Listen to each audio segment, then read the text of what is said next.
66 years has passed since a forward-thinking group of electric cooperative leaders first gathered to host an annual meeting, and in that time, East River Electric has kept a steady eye on assessing the future efforts that are needed to continue fulfilling our mission of enhancing the value of our members. We're always looking to the future as we continue to drive the road to new opportunity. And along the road, we're keeping our finger on the pulse of changes that affect other electric cooperatives and look for ways to seize opportunities as they arise. This year's annual meeting theme encouraged us to assess how East River is working closely with our member systems to navigate the years ahead with innovative ideas and programs. It also prompts us to review how well we're positioned to respond to this quickly changing industry. Of course, as we continue looking forward, we must also acknowledge the hard work of the directors, staff, and members who came before us. Their dedicated service and foresight brought us to where we are today. Throughout this report, you will hear stories about the efforts East River is taking to position us and our member systems for continued growth and success.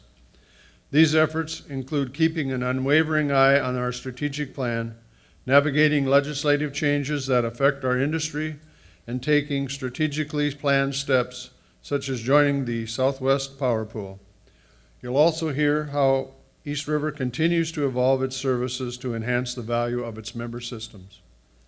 I want to thank the members of the East River Board of Directors, East River's employees, our member system board members, their general managers and staff, for all they have done over the past year to help East River set the course for the future of the cooperative. We appreciate the trust and confidence in our ability to achieve our mission, and we look forward to working with you in the years to come. East River's member-focused strategic plan continues to serve as our guiding compass.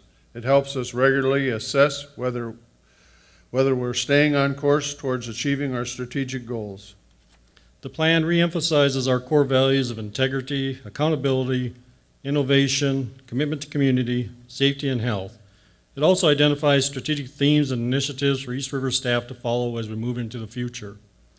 The plan's strategic themes are to provide leadership on public policy, work together with a common voice and common service, continually strive for organizational excellence, and the ongoing effort to always provide reliable, affordable power and to be a sustainable organization.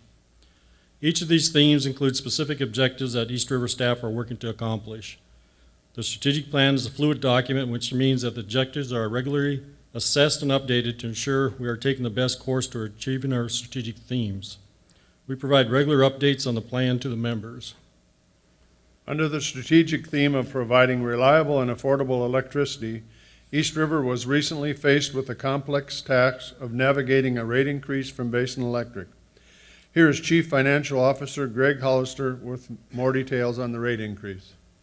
Effective August 1st of this year, BASIN implemented a 13% or $70 million increase for 2016. This translates to a $9.7 million impact to East River in 2016 and will bring a $22 million impact in 2017.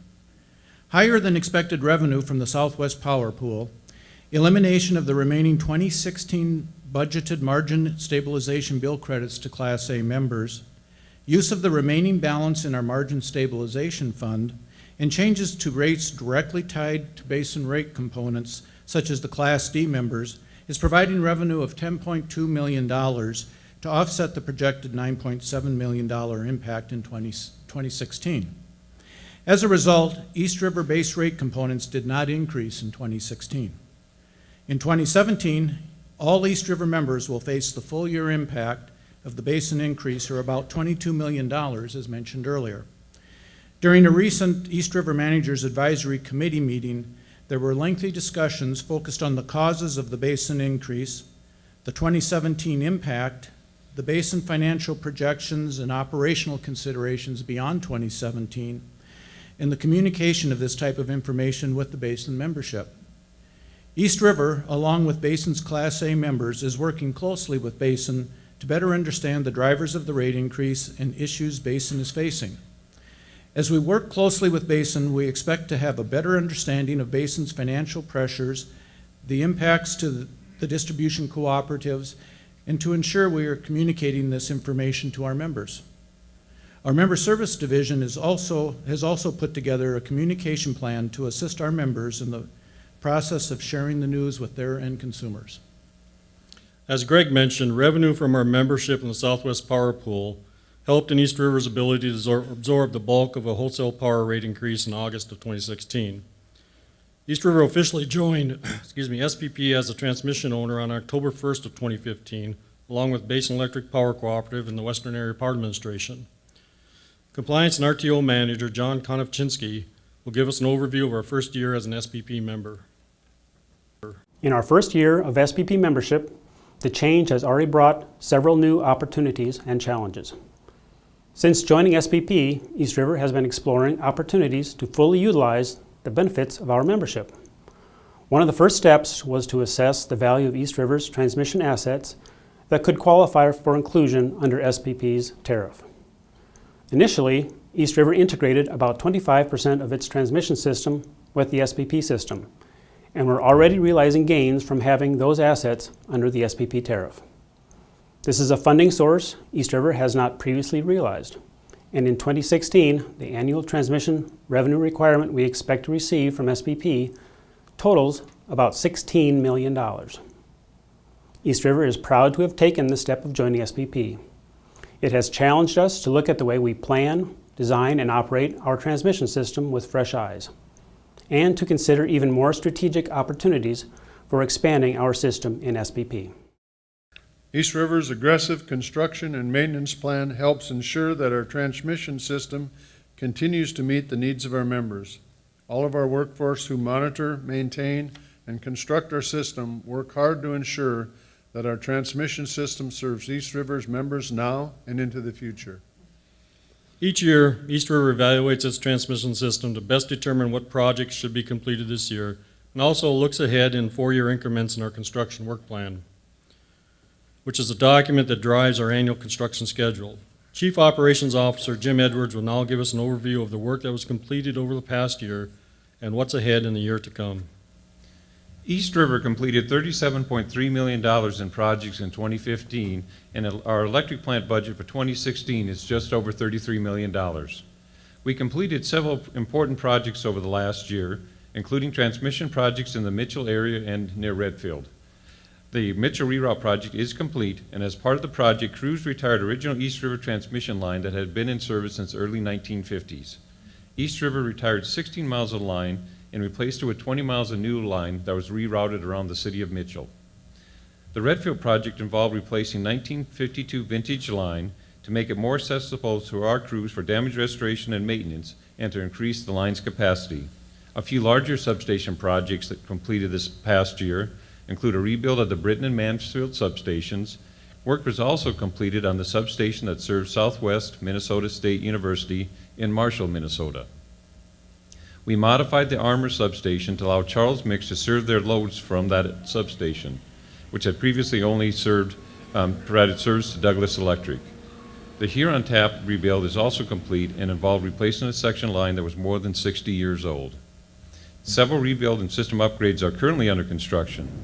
One of the largest projects is the Groveton to Ordway line rebuild, which replaces 1953 vintage line. It's an important project that will improve reliability in that area. The Fernie and Oneida substations will also be rebuilt this year, and crews have begun working on the rebuilds of the Rawville Tap, the Sheridan Tap, and the Tyler to Amoret projects. Later this year, crews will begin working on the Flandreau to Rutland and the Grand Meadow to Alice Switch line rebuild, projects which will upgrade the line that is over 50 years old. Some new facilities we're working on include the Sycamore substation in southeastern Sioux Falls and the Mansfield to Crestbar tie line in northeastern South Dakota. We're also continuing to work in engineering right-of-way for over a dozen other new projects that can be constructed in the years to come.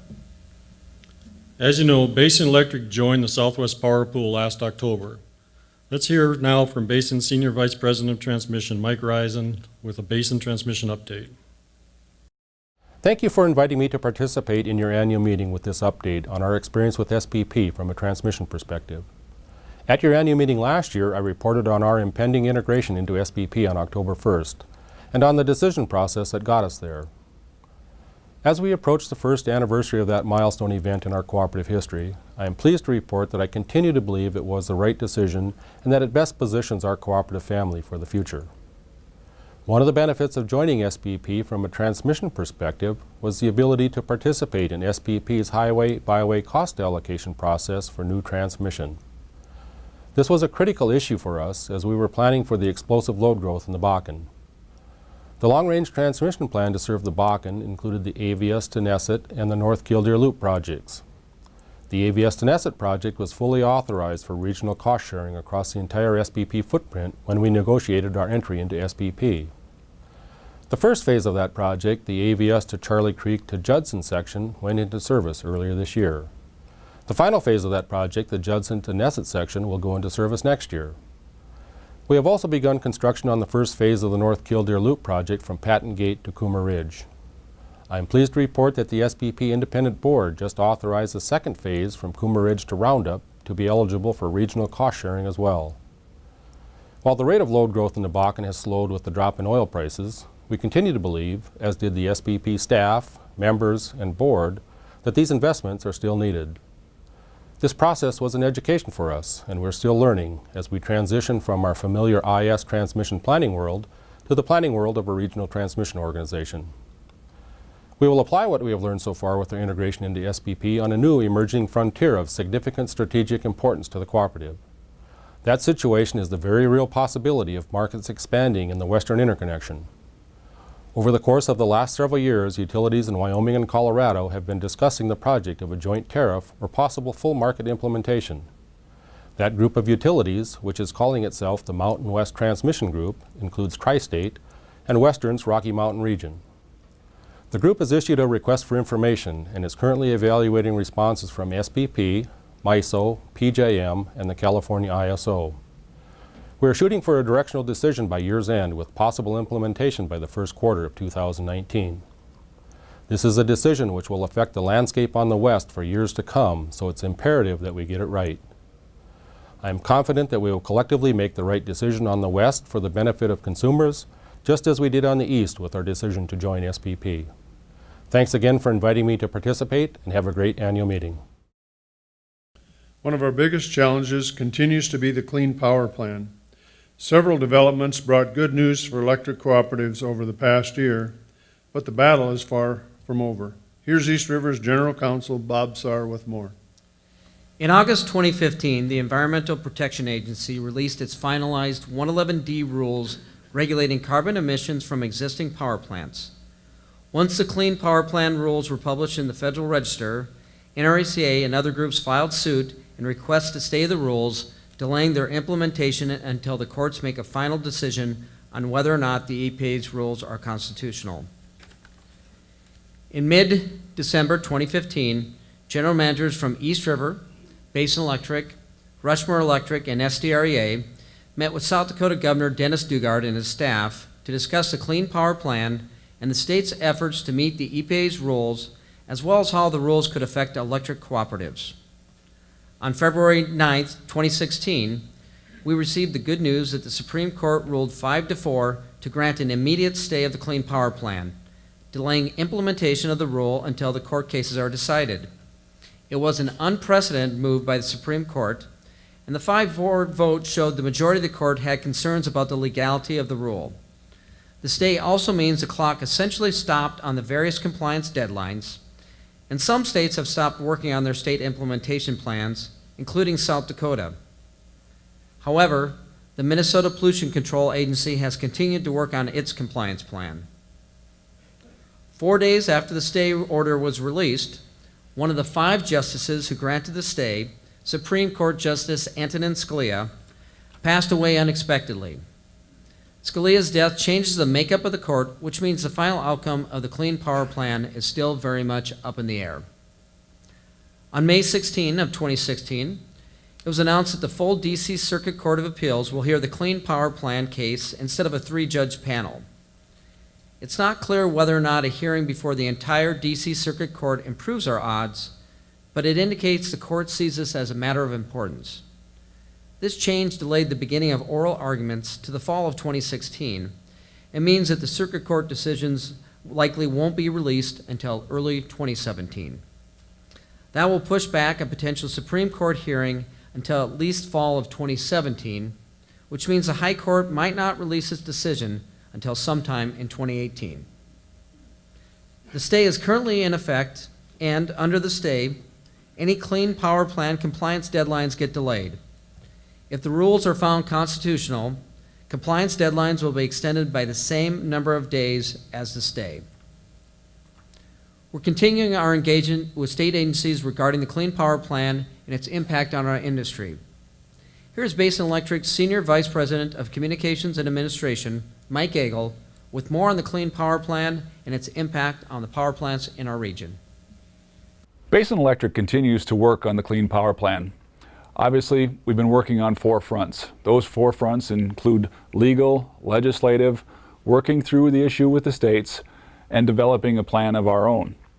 Legal is largely forefront, as many things can't be decided until the legal basis of the Clean Power Plan have been decided. Those discussions are going to take place in district court in September, and most likely they'll head for the Supreme Court. We're anxious about what the outcome might be, and Basin Electric has taken a lead along with NRECA in working through some of the challenges legally of the Clean Power Plan. At the same time, states are interested in what they might do if the Clean Power Plan survives this legal challenge. And so we've been in discussions with the states about how, given what parts of the rule may and may not survive, they might work to comply, not just as a single state, but as a region in a way that is least economically harmful to the cooperatives. That work continues. Legislatively, our federal legislators are interested in being helpful and trying to be helpful. At the same time, they're hamstrung by the idea that this rule might suddenly change based on the legal challenge. So we focused on those things that might be helpful in terms of if the rule is moved forward without change, such as the interim goals. The interim goals of 2022, reaching almost 2/3 of the goal in that time frame, roughly, just never made sense. So if our legislators could help us make that change, that would be beneficial. Lastly, Tom Boyko and others have brought up a number of times, if given our druthers, what would the cooperative solution look like? How would we solve the problem? Co-ops have always stepped forward and made the case for how we are going to solve the problem of today. And we do that at Basin through the development of DGC and sequestration, developing renewable energy, moving forward with diversification in terms of natural gas. So we're doing all those things, but from a legislative regulatory standpoint, how do we be responsive in that arena? And what would that look like? So we're moving forward with that as well. One thing that people are always interested in is what's the cost of the Clean Power Plan going to be? Initially, the Clean Power Plan set about a reasonable structure, and then during the final rule, escalated into a very aggressive program of 45% reductions for the state of North Dakota and very similar for the surrounding states. At that time, Basin Electric evaluated what that impact might be on a state-per-state basis, all of the things we would have to change, and came up with a number of close to $5 billion in impacts, not even including some of the additional generation that we might need. In short, however, we really don't know at this point, given the legal challenge, given the activities of the states, given what we're looking for out of the ongoing legislative process, what the potential costs might be. And the one thing that I always say during these events is engagement. We want our cooperative brethren to be engaged in this process. You know, well, how can I be engaged? I can't go to the Supreme Court, I can't go to the states. But legislatively, and in terms of what the cooperative solution might be, you can always be engaged in that process. Know what your legislators think about it, know what their focus is, know where they're going to be in the future, and work with the local cooperative to make an impact on that process. We appreciate your support, and we appreciate your attention to this issue. Along with their work on the Clean Power Plan lawsuit, NRECA is working with lawmakers and federal agencies on a number of initiatives. With a look at issues at the federal level, here is NRECA Senior Vice President of Government Relations, Kirk Johnson. We've got a lot coming at us this fall. September through December will be a sprint between the elections and Congress trying to wrap up everything it wants to and needs to do by the end of the year. And we've got some definite priorities. You know, first and foremost is trying to make sure we're using our acre resources to help our co-op champions get reelected or get elected in the first place. It's a tremendous program that we have, and thank you all for your support for acre. It really does make a difference for those congressional races where people need our support. On the policy front, we have a number of things we'll be working on this fall. There's energy legislation that has passed both the House and the Senate earlier this year, but they're different bills and they need to be reconciled. And for the first time in nearly a decade, they will form a formal conference committee between the House and the Senate to address the differences between the two bills and see if they can come up with the first energy legislation in nearly a decade. We're also paying attention to tax legislation. Last year, tax credits were extended for wind and solar energy, but some other technologies were left behind, most notably for us, geothermal energy resources, or ground source heat pumps. And so we're working to make sure that those tax credits get extended at the end of this year when they expire, and that we don't have to come back next year to try to have to do it retroactively. And then, of course, we've got some things on the regulatory calendar, and the big one that we're watching and participating in is the litigation over the Clean Power Plan. Those oral arguments will occur on September the 27th at the D.C. Circuit Court of Appeals. And while the lawyers are still negotiating over exactly how much time will be allocated to the oral arguments, we know it will be significant. In most arguments before the D.C. Circuit, oral arguments take 20 to 40 minutes. We're negotiating somewhere between 4 and 6 hours for oral arguments for the Clean Power Plan litigation. And then we expect to get a decision out of the D.C. Circuit sometime probably late this winter or maybe into early spring. So it'll be some time before we have any decision out of the D.C. Circuit. So lots going on here. I know you've got lots going on there in South Dakota, and really look forward to seeing many of you at the regional meeting in Minneapolis here in just a couple of weeks. Thanks so much. We'll see you then.